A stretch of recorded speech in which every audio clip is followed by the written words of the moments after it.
نبی پاک باہر نکلے تو رکانہ پہلوان بکریاں چرا رہا تھا، کھیت میں تھا. کہنے لگا میں نبی تب مانوں گا جب میرے ساتھ کشتی کریں گے. حضرت بلال حبشی رضی اللہ تعالیٰ عنہ فرماتے ہیں کہ حضور کا مزاج نرم و نازک تھا. ہاتھ پھول سے زیادہ نرم ہوتے تھے، کستوری سے زیادہ خوشبودار ہوتے. نرم و نازک وجود تھا، مکھی نہیں بیٹھتی تھی. جب اس نے یہ بات کی تو میرا دل کیا میں آگے بڑھ کے کہوں تو بیوقوف ہے، کبھی کشتیوں کے ساتھ بھی تبلیغ ہوئی ہے، بیوقوف ہے تو. کہتے ہو کہنے لگا جی میرے ساتھ تو سینکڑوں لوگ آئے، کوئی مجھے گرا نہیں سکا، اگر آپ گرا دے تو میں کلمہ پڑھ لوں گا. کہتے رسول پاک نے آستینیں چڑھائی، فرمایا چل آجا کشتی کر لیتے. تو آ صحیح میدان میں نکل. میرے رسول پاک نے آستین چڑھائی، طامت مبارک کو سمیٹا، فرمایا چل آجا آجا. ہر میدان میں رسول پاک تشریف لائے، نبی پاک سامنے ہوئے. حضور نے اس کو داؤ لگانے کا موقع دیا. کبھی ٹانگوں کی طرف بھاگتا، کبھی پیچھے آتا، کبھی دائیں.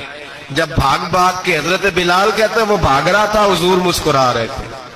سبحان اللہ. نبی پاک کیا بات ہے، سرکار ہنس رہے تھے کہ چل چل یار ٹھیک ہے بھاگ دوڑنے. جب بھاگ دوڑ لیا تو میرے نبی پاک نے بازو سے پکڑا، 2-3 دفعہ لایا تو زمین پہ گر گیا. حضور نے پکڑ کے اٹھایا، فرمایا میں صرف گرانے نہیں آیا، میں تو اٹھانے آیا ہوں. کھڑا کیا تو کہنے لگا نہیں آپ نے تو مجھے موقع ہی نہیں دیا.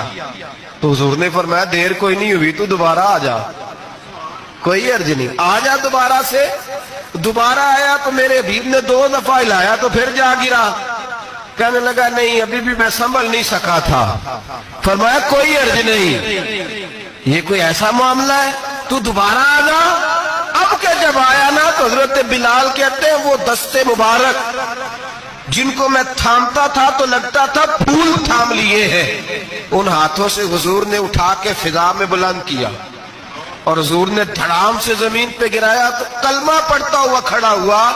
کہنے لگا اے محبوبہ جو تیرے ہاتھ میں طاقت ہے وہ تیری نہیں، وہ خدائی طاقت ہے، وہ خدائی طاقت ہے، خدائی.